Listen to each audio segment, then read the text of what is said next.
ఓం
సహనావవతు సహనౌ భునక్తు సహ వీర్యం కరవావహై తేజస్వినావధీతమస్తు మా విద్విషావహై.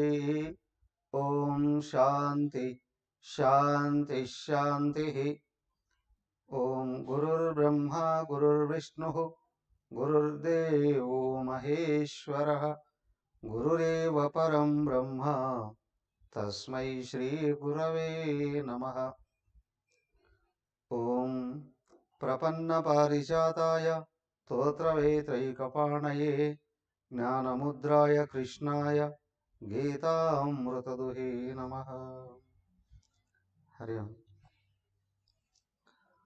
వీడియో ఆన్ చేసుకోండి అందరూ.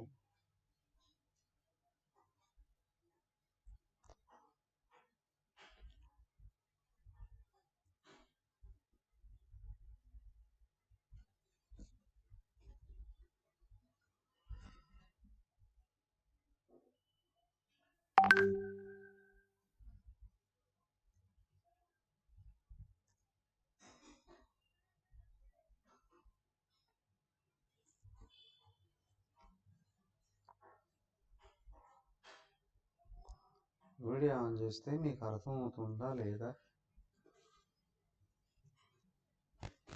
నాకు చెప్పడానికి ఉంటుంది.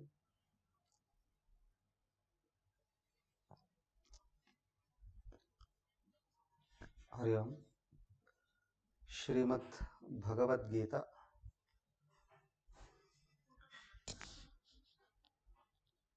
అవసరం ఏంటి అనేది నేను చూసాను.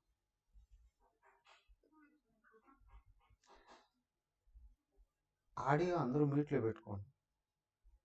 ఆడియో ఓపెన్ చేస్తే మొత్తం డిస్టర్బెన్స్ వస్తుంది వీడియో అంతా. వీడియో ఆన్ చేసుకోండి. అవసరమైనప్పుడు ఏదైనా ప్రశ్న అడిగితే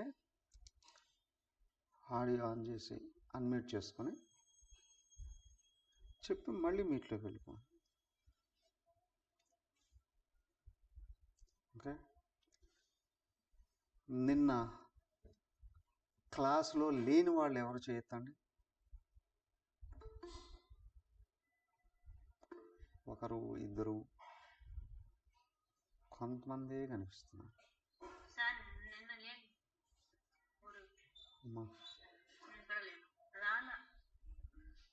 సో నెలకు ఒక వారమే కాబట్టి దయచేసి అటెండ్ కావడానికి ప్రయత్నం చేయండి అనే రోజులు.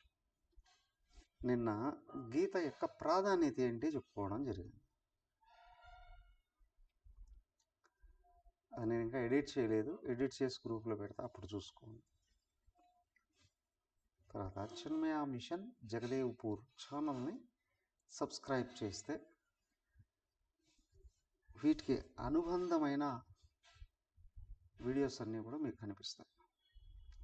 చిన్మయ మిషన్ జగదేవ్పూర్ ఒక చిన్న వీడియో పెడతాను మీకు, అందులోకి వెళ్ళి సబ్స్క్రైబ్ చేసుకోండి. ఓకే. దెన్ ఈరోజు భగవద్గీత ఎక్కడ ఉంది?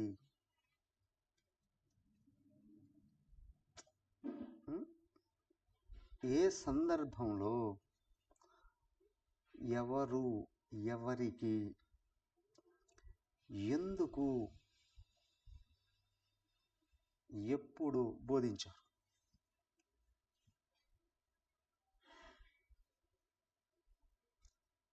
ఓకే, ఇవి మాత్రం చూద్దాం. ఒక అరగంట. భగవద్గీత దాదాపు అందరికి తెలుసు. ఎక్కడుంది భగవద్గీత? భగవద్గీత ప్రత్యేకమైన గ్రంథం కాదు. శ్రీమద్ భారత, శ్రీ మహాభారత అంతర్గతం. అవునా? మహాభారతంలో అంతర్గతంగా ఉన్నటువంటిది. భీష్మ పర్వంలో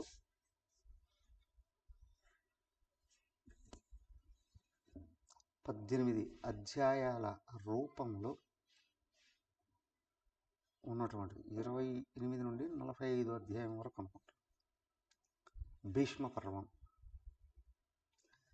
దాదాపు మహాభారత మధ్యమంలో ఉంది.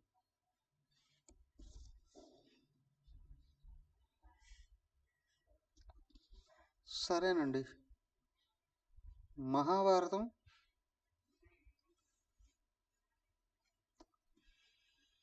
మొదట మహాభారతాన్ని ఎవరు రాశారు తెలుసుగా? వ్యాస భగవానుడు రాశారు.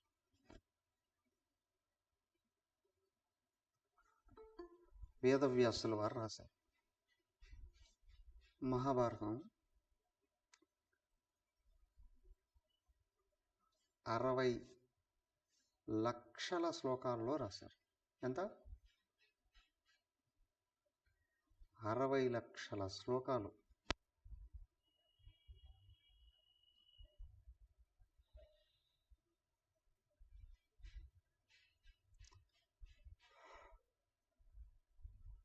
ఎక్కడ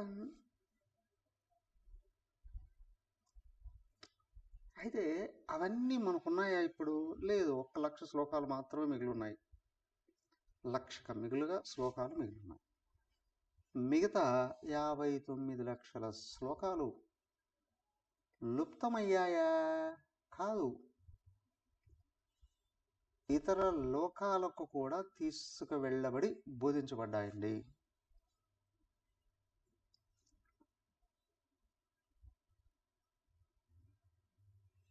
ముప్పై లక్షల శ్లోకాలు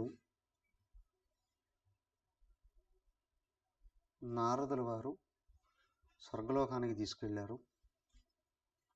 15 లక్షల శ్లోకాలు అసిత దేవులుడు పితృలోకాధిపతి పితృలోకానికి తీసుకెళ్లి బోధించాడు. 14 లక్షల శ్లోకాలు శుకుడు గంధర్వలోకానికి తీసుకెళ్లి బోధించాడు. అర్థమైందా? మిగిలిందంతా 1 లక్ష శ్లోకాలు. ఇదంతా వాళ్ళకేం తెలుసండి?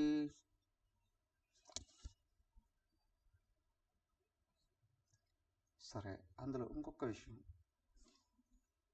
భగవద్గీత ముందా మహాభారతం ముందా?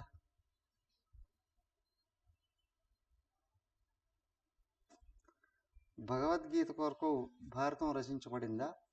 భారతం రచిస్తూ భగవద్గీతను మొదలుపెట్టారా? కానీ చరిత్రకారుల వల్ల తెలుస్తూ ఉన్నటువంటి విషయం,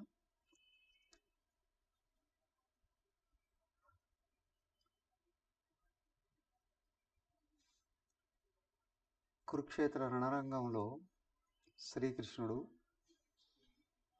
గీత బోధిస్తూ ఉన్నటువంటి విషయాన్ని ఎదురుగా ఉండే అర్జునుడు, రథం మీద జెండా పైన కవిరాజు హనుమంతుడు ఈ రణరంగం యొక్క విశేషాన్ని తెలుసుకుని వెళ్ళి రిపోర్ట్ ఇవ్వడానికి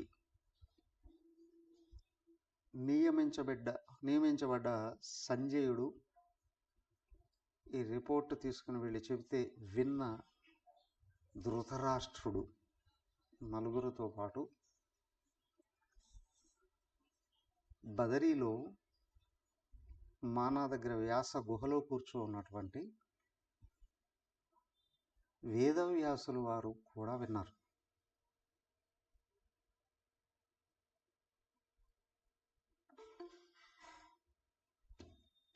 ఐదు మంది విన్నారు.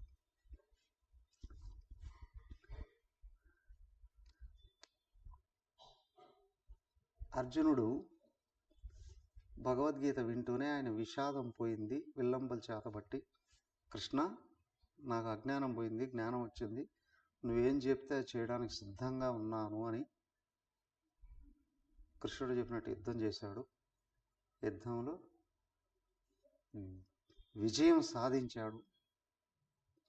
వాళ్ళ అన్నకు సామ్రాజ్యాన్ని కూడా తీసుకొచ్చి పెట్టాడు. 2 పైన ఉన్న కపిరాజు భగవద్గీత వింటూనే అప్పుడు ప్రామిస్ చేశాడు రాముడు అవతారంలో ఉన్నప్పుడు, నీకు చెప్తాను అక్కడ భగవద్గీత అని.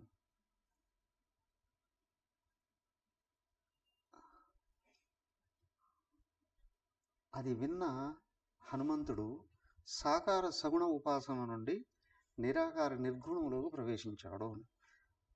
దేవుడు అంటే కేవలం పైకున్న రూపమే అనే విషయం నుండి, రాముడు అంటే దశరథనందనుడు అనే భావం నుండి, రాముడు దశరథుడికి పుట్టకముందు కూడా ఉన్నాడు, అక్కడ విష్ణుదేవుడుగా ఉన్నాడు అనే విషయమే కాదు, సర్వవ్యాపకమైనటువంటి పరమాత్మ అనే విషయాన్ని భగవద్గీత విన్న తర్వాత హనుమంతుడు కూడా రియలైజ్ అయ్యాడండి అంటారు. ఇక 3 సంజయుడు భగవద్గీత వింటూనే చెప్పాడు అక్కడ అభిప్రాయాన్ని. ఒళ్ళు పులకించిపోతుంది, మాదానందంగా ఉంది. విచిత్రం ఏంటంటే అర్జునుడితో పాటు సంజయుడు కూడా విశ్వరూపాన్ని కూడా చూశాడు. చివరిగా ఆయన అభిప్రాయం కూడా చెప్పాడు. యోగేశ్వరుడైన శ్రీకృష్ణుడు, ధనుర్ధారి అయిన అర్జునుడు ఎక్కడైతే ఉంటాడో అక్కడ సంపదలు, విజయము, ఆనందము, దృఢమైన నీతి, ధర్మము వర్ధిల్లుతాయి అని. అంతేకాదు వెంటనే సంజయుడు ప్రచారం కూడా మొదలుపెట్టేశాడు. ఆ ప్రచారంలో మొదటి శ్రోత ధృతరాష్ట్రుడు.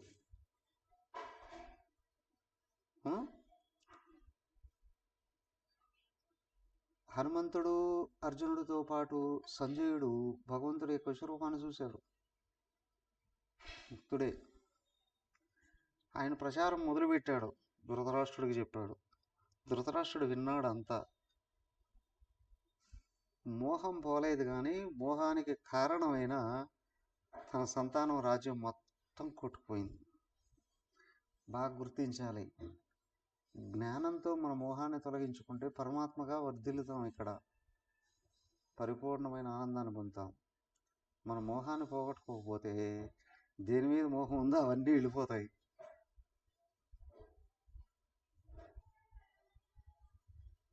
అవునా? దేన్ని పట్టుకున్నామో అది వెళ్ళిపోతుంది, ఇక ఏడుస్తూ కూర్చోవలసిన అవసరం వస్తుంది. దానికి త్యాగేన ఏకైన అమృతత్వ మానసు అంది వేదాంతం. నువ్వు అజ్ఞానాన్ని త్యాగం చేస్తే జ్ఞానంలో నిలబడతావు. భగవంతుని పట్టుకుంటేనే అది పోతుంది. భగవంతుని పట్టుకోకపోతే నువ్వు దేని పట్టుకో అన్నావో దాంతోపాటు నీ తలకాయ కూడా తెలుస్తాడు ఆయన.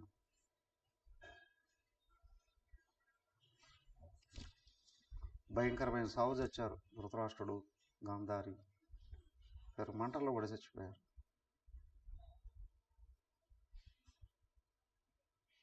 ఓకే, ఇప్పుడు వేదవ్యాసుల వారు ఆయన కూడా విన్నారు కదా.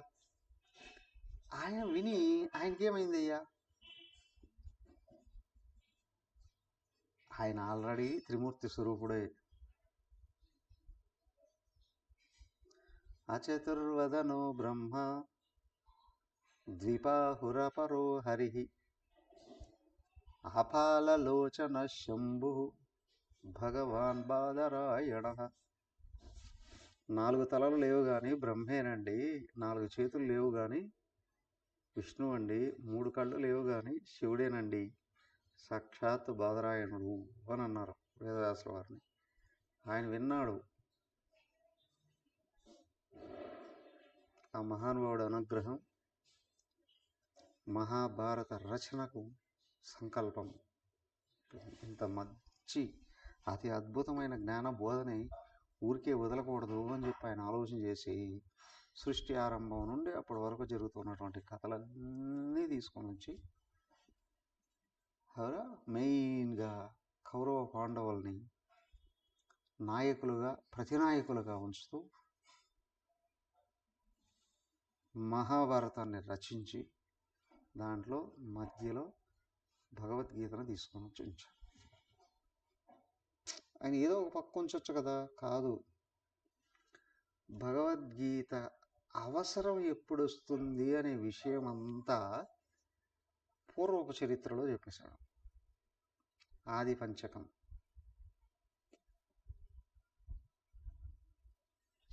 ఆది, సభ, అరణ్య,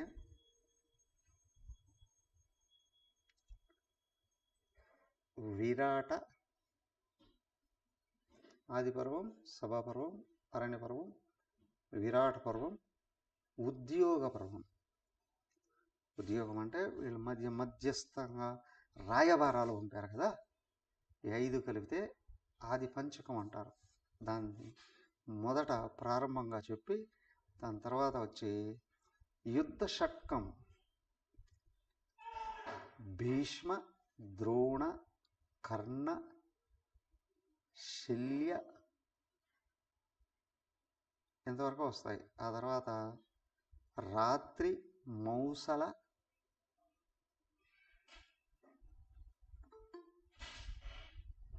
స్త్రీ పర్వాలు. వీటి రూపంలో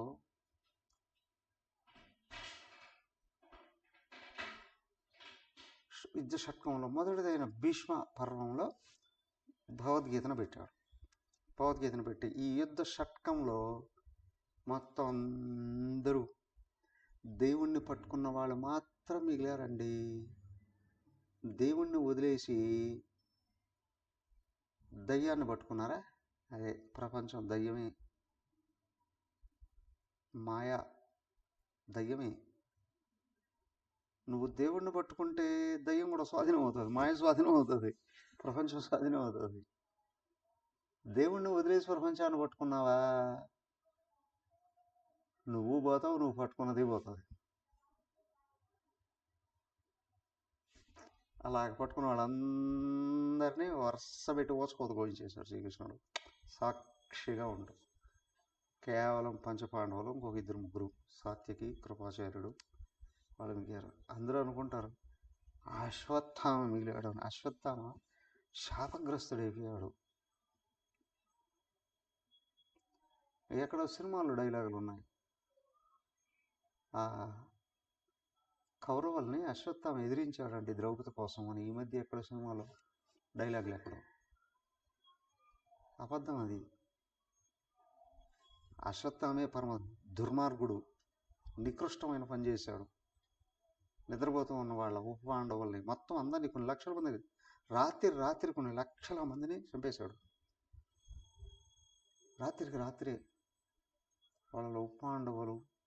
పైగా చివరికి వచ్చేటప్పటికి పరీక్షితుడు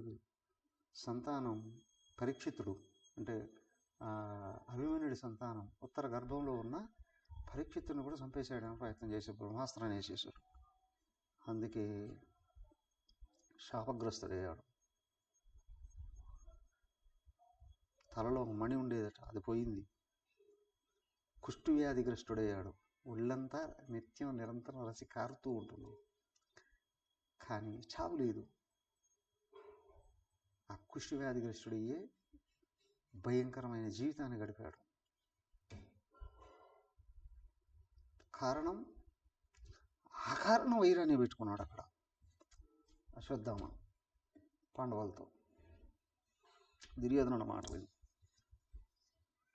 సో కాబట్టి అశ్వత్థామ ధర్మాత్ముడు కాదు, అక్కడ ఎమోషనల్.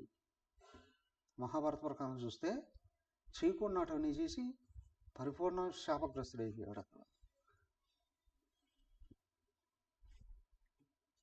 వికర్ణుడు ఎదిరిస్తాడు, దుర్యోధనుడికి తమ్ముడే. ఆ వికర్ణుడిని చంపను, ఇద్దరు బయటికి వెళ్ళవయ్యా అంటాడు భీముడు. 100 మంది కౌరవుల్ని చంపేసింది భీముడు ఒక్కడే.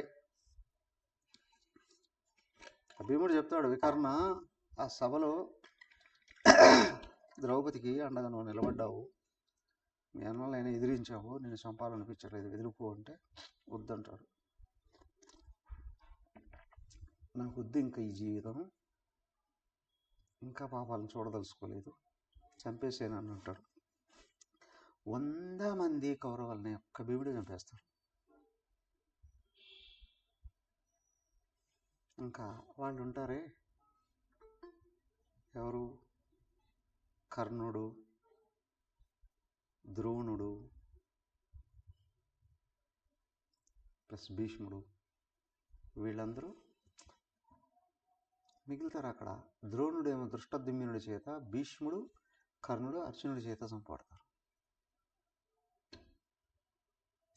ఆ దుశ్శల భర్త సైంధవుడు, వాడు కూడా అర్జునుడి చేతనే చంపబడతాడు.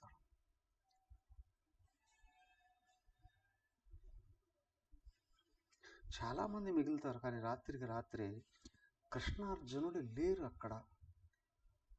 వాళ్ళు హస్తినాపురానికి వెళ్ళారు. ఇక్కడ జరిగిన విషయాన్ని ఎవరు చెప్పడానికి సాహసించకపోతే నేరుగా హస్తినాపురానికి వెళ్ళి దుర్యోధనుడు చావు వాళ్ళు భరించలేరు అని చెప్పి కృష్ణుడే చెప్పడానికి అక్కడికి వెళితే సడన్గా రాత్రికి రాత్రే వీడు అవులుక న్యాయము ఏదో అంటారు, రాత్రిపూట పడుకో ఉన్న పక్షులన్నింటినీ గుడ్లకు ఒక చంపినట్టు చంపేశాడండి. అది చూసి వెంటనే అక్కడి నుంచి పరిగెత్తుకుంటూ వచ్చి అశ్వత్థామకు సహాయం చేసిన కొంతమందిని చంపేసి బయట పంపించేసేస్తాడు, ఉత్తరమేస్తాడు కృష్ణుడు. అది అయిపోయిన తర్వాత ఇక పట్టాభిషేకం జరగాలి. ధర్మరాజు వద్దన్నాడు, నేను చేసుకోను అన్నాడు. ఇంతమంది బంధువులందరినీ చంపి ఆ తర్వాత తెలిసింది ధర్మరాజుకి కర్ణుడు కూడా వీళ్ళమ్మకు పుట్టినవాడే. ముందు తెలియలే. నాకు వద్దు అంటాడు, రాజ్యం వద్దు అంటాడు. కృష్ణుడు బతిమాలుకుంటాడు. ఆయన తీసుకెళ్ళి ఈయన భీష్ముడి దగ్గర కూర్చోబెట్టి అనేక రోజుల పాటు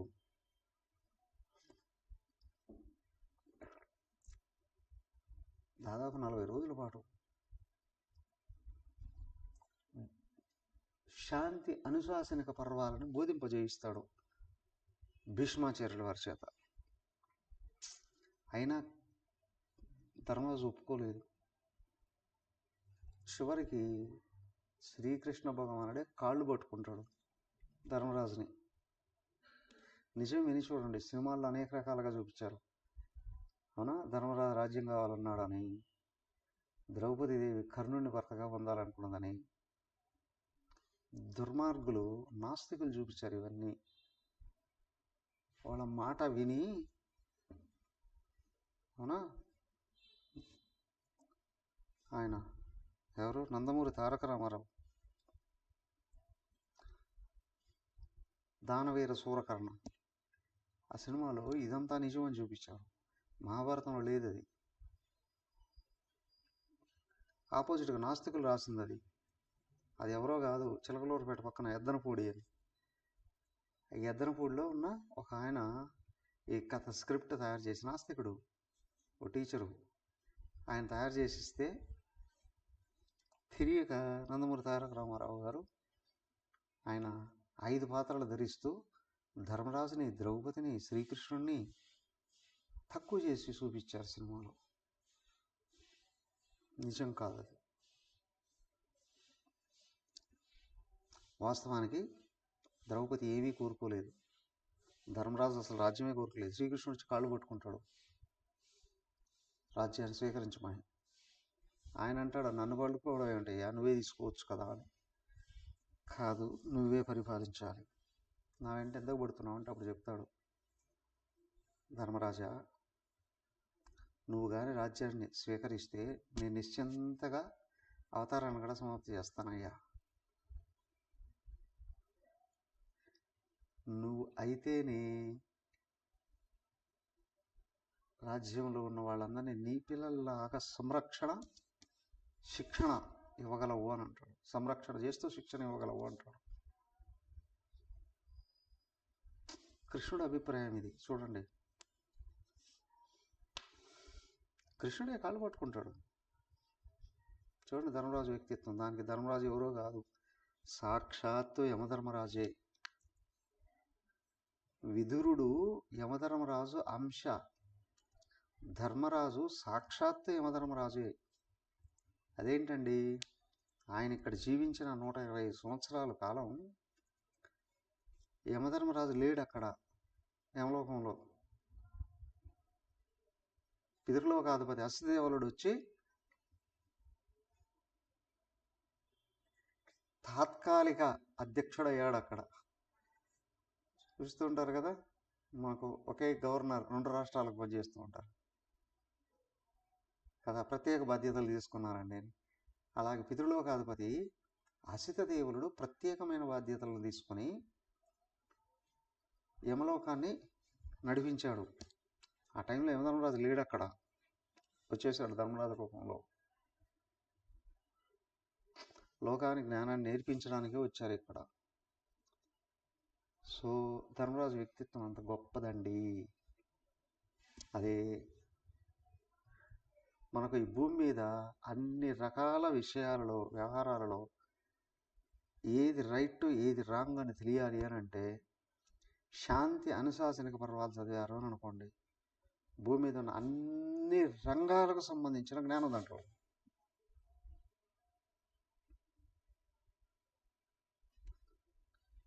వ్యవసాయం గురించి ఉంది, సేవక వృత్తి గురించి ఉంది, వ్యాపారం గురించి ఉంది, అవునా, పరిపాలన గురించి ఉంది, బోధన గురించి ఉంది, మహాత్ముల గురించి ఉంది. అయ్యా, భూమి మీద ఉన్న అన్ని రకాల అందరి ధర్మాలు దాంట్లో అద్భుతంగా బోధించాడు భీష్మాచార్యుల వారు. అష్టవసువుల్లో చివరాయన ఆయన. శాంతి అనుశాసనిక పర్వాలు అయిన తర్వాత అశ్వమేధ పర్వంలో అప్పుడు ధర్మరాజు కూర్చుంటే, అవునా, తమ్ముళ్ళందరినీ 4 వైపులకు వెళ్ళి మొత్తం దేశాన్నంతటిని ఒక తాటి మీదికి తీసుకొని వచ్చి అశ్వమేధ యాగం చేస్తారు. అది అద్భుతంగా ఉంటుంది, అదంతా కూడా స్పష్టంగా కనిపిస్తుంది. సో అదంతా అయిందండి. 35 సంవత్సరాలు ధర్మరాజు రాజ్య పరిపాలన చేశాడు. 35 ఏళ్ళు. ఆ టైంలో యుద్ధం అయిపోతూనే, ఆ యుద్ధ సమయంలో ఉత్తర గర్భంలో ఉన్న పరీక్షిత్తుడు అశ్వత్థామ వేసిన బ్రహ్మాస్త్రానికి చచ్చిపోతాడు. కృష్ణుడే లోపలికి వెళ్ళి మళ్ళీ గర్భంలోకి వెళ్ళి బతికించి శిశువుని తీసుకొస్తాడు.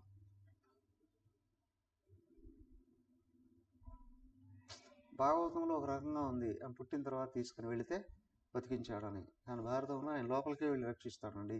ఎలాగా, ఈ బ్రహ్మాస్త్రం వెళ్ళి చంపబోతే ఆయనే చక్ర రూపంలో గర్భంలో ప్రవేశించి బ్రహ్మాస్త్రం యొక్క శక్తి తన మీద పడకుండా, అవునా, రక్షించి చావనీయకుండా చేసి తీసుకొచ్చేసాడండి. చదవండి మహాభారతం ఖచ్చితంగా. ఒకసారి మొదలు పెడితే అఫ్కోర్స్ 2-3 ఏళ్ళు పట్టచ్చు. ఆయన రైట్ నాలెడ్జ్ వస్తుంది దానికి.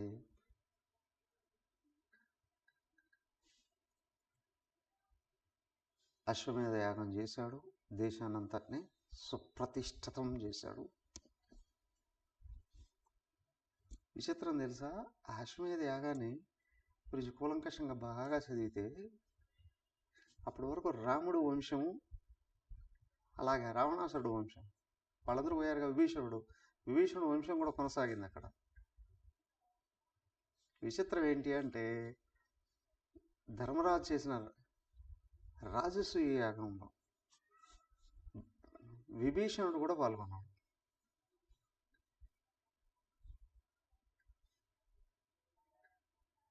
విభీషణుడు మొదటగా రాజసూయ యాగం జరిగింది, తర్వాత అశ్వమేధ యాగం జరిగింది అనుకోండి. ఈ రాజసూయ యాగంలో విభీషణుడు కూడా పాల్గొన్నాడు. అప్పటిదాకా ఉన్నాడు. ఇదేమో ద్వాపరయుగం అంతము, అదేమో త్రేతాయుగంలో కదా. విభీషణుడు ఉన్నాడు అన్ని రోజులు. చాలా అద్భుతంగా ఉంటుంది ఆ అశ్వమేధ యాగం, ఆ రాజసూయ యాగం, అశ్వమేధ యాగం, ఇవన్నీ కూడా చెబితే. అలాగా 35 సంవత్సరాలు గడిచింది. కృష్ణుడు అవతార సమాప్తి చేసిన తర్వాత గోపికలందరూ కూడా ప్రాయోపవేశం చేసేస్తారు. వెంటనే ధర్మరాజు పరీక్షిత్తుని పిలిపించి ఆయన పట్టాభిషేకం చేసేసి దేశాటనకి వెళ్ళిపోతారు. దేశమంతా 3 సంవత్సరాలు 3 రౌండ్లు తిరుగుతారు పాండవులు ద్రౌపది దేవత కలిసి. అప్పటికే ధృతరాష్ట్రుడు, గాంధారి, కుంతీదేవి వీళ్ళందరూ కూడా తనుజాలు చేసేసారు. అప్పటికే ఈయన విదురుడు కూడా వెళ్ళిపోయాడు. ఉద్ధవుడు బదరికి వెళ్ళిపోతాడు. ఇంకెవరు లేరు అక్కడ. ఈ పాండవులు, ద్రౌపది దేవత కలిసి మొత్తం దేశాటనం చేసి చివరిగా బదరీకి వెళ్ళి మానా దగ్గర, బదరీ చూసారా, మానా దగ్గర సరస్వతి నది దాటే ప్రదేశంలో భీమ్ ఫూల్ అంటారు అక్కడ. అవునా, భీముడు వారధి అని పెద్ద బండరాయి తెచ్చి సరస్వతి నది మీద పెడతాడు అక్కడ. అదే అక్కడ దాటి వెళ్ళిపోయేది స్వర్గారోహణ పర్వం. అది ఇప్పటికీ ఉంది ఆ రాయి. అదే వారధి అక్కడ. అన్నదే అక్కడ చిన్నగా కొంచెమే వస్తుంది కదా, ఈ రాయి అక్కడ పెట్టేస్తారు. దాని మీద నుంచి దాటి వాళ్ళు అలకాపురికి వెళ్ళిపోయారు. అట్లా పోతూ పోతూ వసుధార కూడా దాటి అలకాపురికి వెళ్ళి అక్కడి నుంచి స్వర్గానికి వెళ్ళిపోయాడండి. ఈ లోపల ఒక్కొక్కరు అందరూ పడిపోతారు. ధర్మరాజు ఒక్కడే మిగిలి, ధర్మరాజుతో ఒక కుక్క వస్తుందట. ఎవరయ్యా, ఎవరో కాదు, ఆయనే డబుల్ యాక్షన్ చేస్తాడు, యమధర్మరాజే. అక్కడ ధర్మరాజు, ఇక్కడ మళ్ళీ యమధర్మరాజు కూడా. వాళ్ళిద్దరి కొద్దిపాటి సంవాదం. అక్కడి నుంచి ఆయన వస్తాడు, ఎవరు, మాతలి.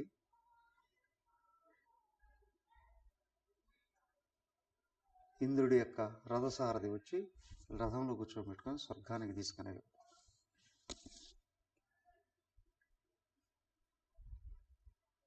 ఏమయ్యా, ఇక్కడ మొదలైంది ఆదిపర్వంలో, అక్కడ సమాప్తమైంది మహాభారతం. అయితే ఈ భగవద్గీత అవసరం ఎక్కడొచ్చిందండి? సింపుల్గా కొన్ని విషయాలు చూస్తే, మధ్యే మహాభారతం అంటారు కదా, అక్కడ మహాభారతం మధ్యంలో ఉందండి.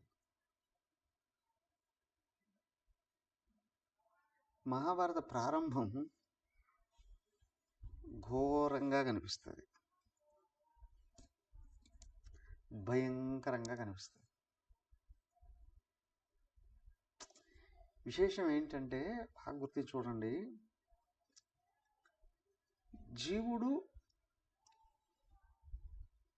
దేవుడి నుండి, ఈశ్వరుడు నుండే కిందికి వచ్చాడు.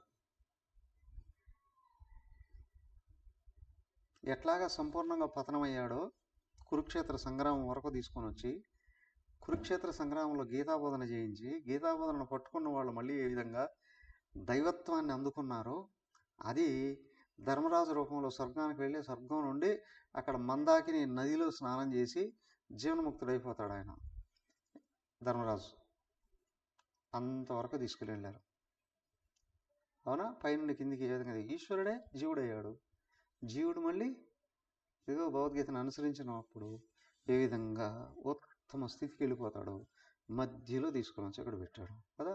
కురుక్షేత్ర సంగ్రామం ఎందుకు వస్తుందంటే ధర్మం పతనం అయినప్పుడు. ఆయన ఏదో చెప్తాడుగా, యదా యదా హి ధర్మస్య గ్లానిర్భవతి అభ్యుత్థానం అధర్మస్య తదాత్మానం సృజామ్యహం అని. కురుక్షేత్రం ఏమంటే అప్పుడెప్పుడుగా జరిగింది, కానీ ప్రతి చోట ఇప్పటికీ జరుగుతూనే ఉంటుంది. కురు అంటే కర్మ, క్షేత్రం అంటే రంగం. అవునా? కురుక్షేత్రం కర్మరంగం. ఏమండి, మీరు ఇంట్లో పని చేయండి, వ్యవసాయం చేయండి, వ్యాపారం చేయండి, ఆఫీసులోకి వెళ్ళి పని చేయండి, విదేశాలకు వెళ్ళి సంపాదన చేయండి, ఆర్మీలో పని చేయండి, ఎక్కడైనా జీవితం నల్లేరు మీద బండిలాగా హాయిగా జరిగిపోతుంది అని అనగలిగిన వాళ్ళు ఎవరన్నా ఉన్నారా? ఎవరన్నా ఉంటే చెప్పండి, వాళ్ళకు పాదపూజ చేస్తాం.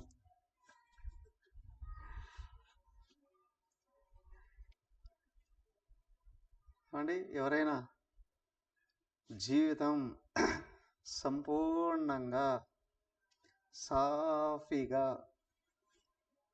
నల్లేరు మీద బండిలా జరిగిపోతుంది అన్న వాళ్ళు ఎవరైనా ఉన్నారా? అలాగానే అనగలిగితే ఖచ్చితంగా వాళ్ళు మహాత్ములైనా అయి ఉండాలి, లేదా పూర్ణ అజ్ఞానులైనా అయి ఉండాలి. నీ జీవితం గురించి ఏమీ పట్టించుకోనటువంటి వాడు ఏం జరిగితే అది జరగలేనండి.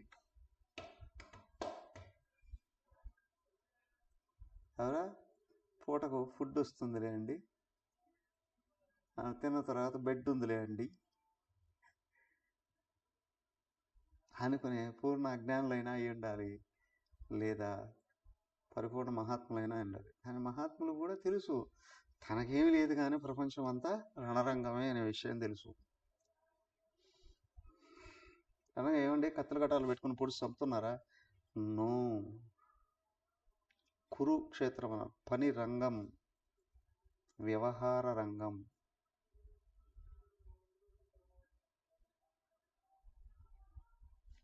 ఫైట్ చేయగలిగిన వాడే ముందుకెళ్తాడు, కాంప్రమైజ్ అయిన వాడు నెమ్మదికి కిందికి వెళ్ళిపోతాడు.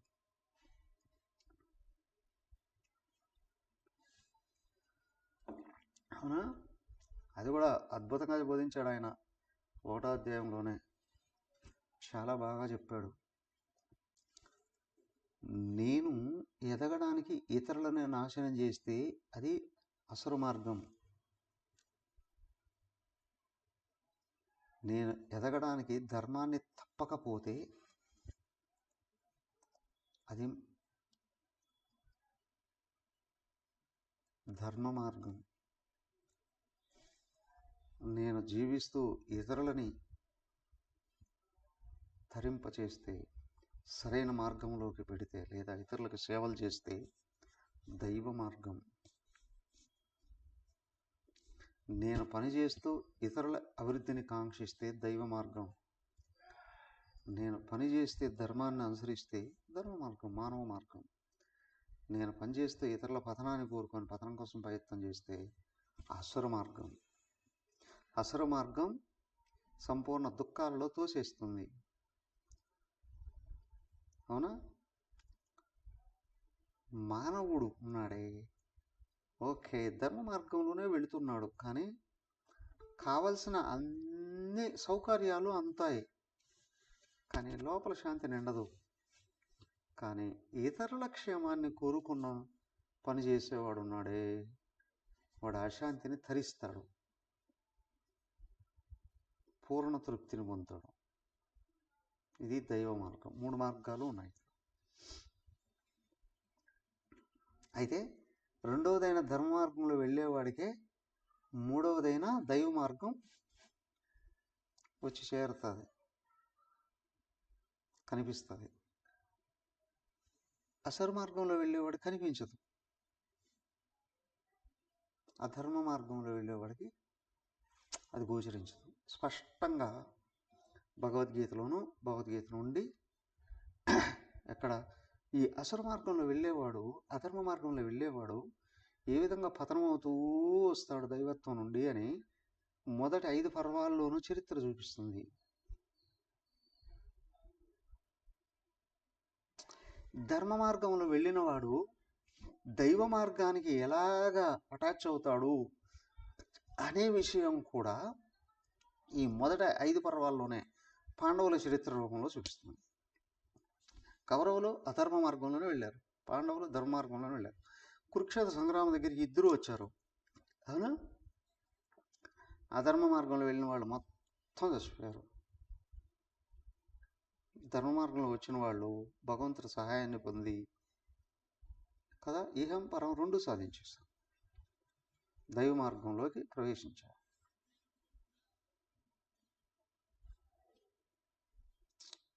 ఇటు అటు రెండు విధాలుగా కూడా చరిత్ర అంతా చూపిస్తుంది. ఏంటండి, రేపు దాని గురించి ఇంకో కొంచెం పరిశీలించడానికి ప్రయత్నం చేద్దాం. హరి ఓం. ఈరోజు మీకు ఎవరికైనా ఏమైనా సందేహాలు ఉంటే అడగండి. సంక్షిప్తం మహాభారతం అంతా చెప్పుకోవాలంటే కొన్ని ఏళ్ళు పడుతుంది కదా, అవసరమైన చూద్దాం. ఎందుకంటే భగవద్గీత చెప్పుకోవడానికి మనం ఉద్యుక్తులం అవుతూ ఉన్నాం కదా, అక్కడ ఎంతవరకు అవసరం. అయితే ఒకటి ఇప్పుడు మీకు గుర్తొచ్చుండి ఉండాలి, మహాభారతం చదవాలి అని. ఇప్పుడు గోరఖ్పూర్ వాళ్ళ ద్వారాగా మహాభారతం 7 భాగాలలో సెట్ మొత్తం దొరుకుతుంది, మూలం తాత్పర్యం. చాలా చీప్గానే అమ్ముతున్నారు. 4,000 రూపాయల పుస్తకాలు కనుక్కుంటే వాళ్ళు 2,500కే ఇది 20% డిస్కౌంట్తో మహాభారతం అందిస్తున్నారు. జనరల్గా అయితే 2800 డిస్కౌంట్తో 2,400కి ఏదో వచ్చేస్తుంది, మొత్తం 7 భాగాలు కలిపి. తెచ్చుకొని చదవండి ఖచ్చితంగా. ఓకే, దెన్ ఎవరికైనా ఏమైనా సందేహాలు?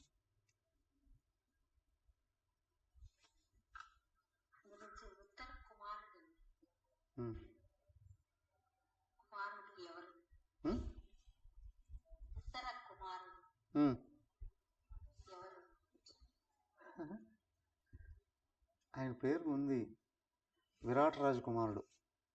విరాట్ రాజుకి 2 కుమారులు, ఒక కుమార్తె. ఆ 2 కుమారులు ఉత్తర కుమారుడు పెద్దవాడు. ఆయన తర్వాత ఇంకొకరు 2 ఉన్నారు.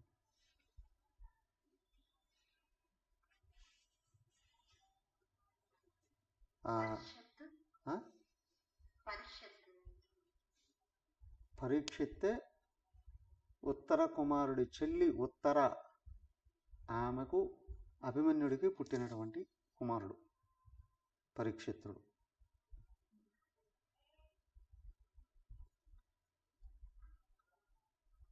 ఉత్తరకు నృత్యం నేర్పిస్తాడు అర్జునుడు, కానీ వివాహం చేసుకోమని చెప్తే ఆయన చేసుకోకుండా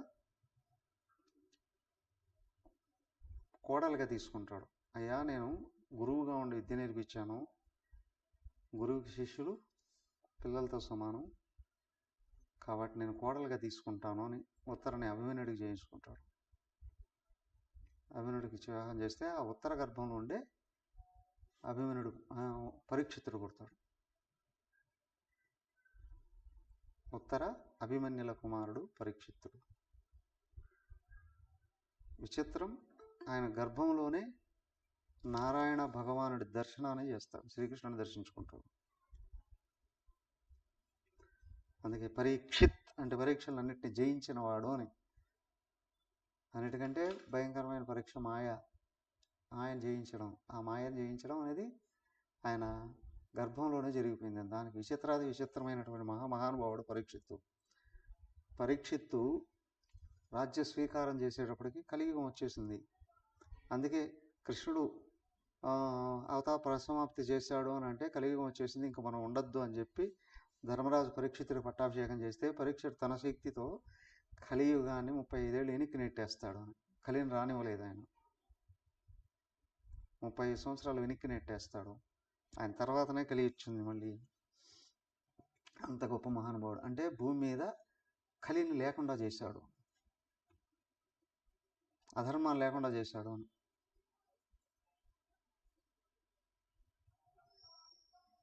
ఇంకా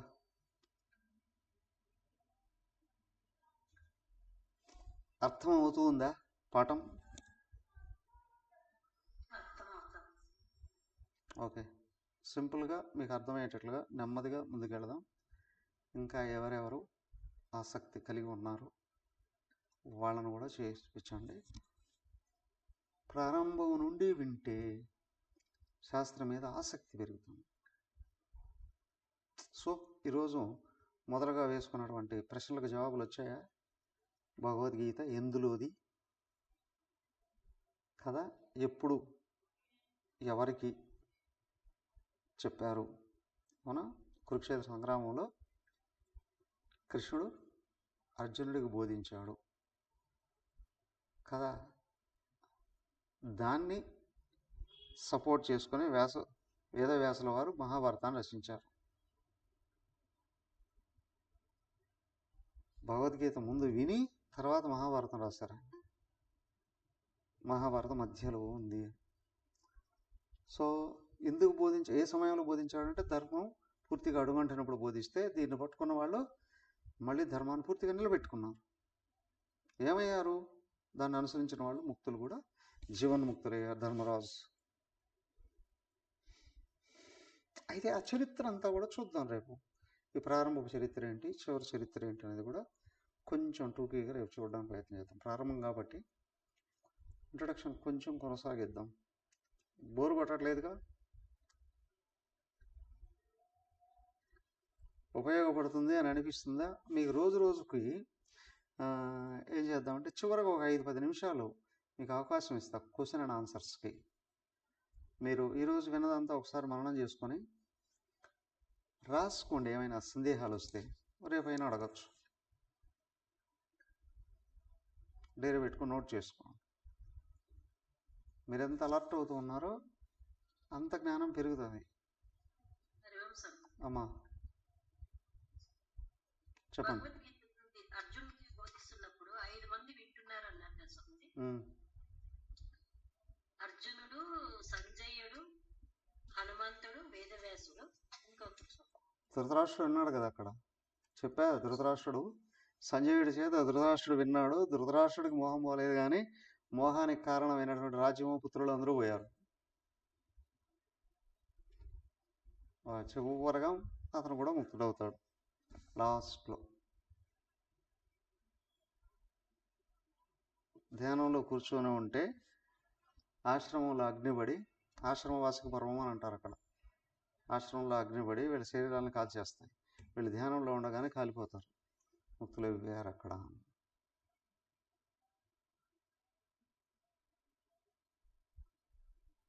ఓకే. ఓం సర్వే భవంతు సుఖినః, సర్వే సంతు నిరామయాః, సర్వే భద్రాణి పశ్యంతు, మా కశ్చిద్ దుఃఖభాగ్ భవేత్. ఓం శాంతి శాంతి శాంతి. హరి ఓం శ్రీ గురుభ్యో నమః. హరి ఓం. హరి ఓం.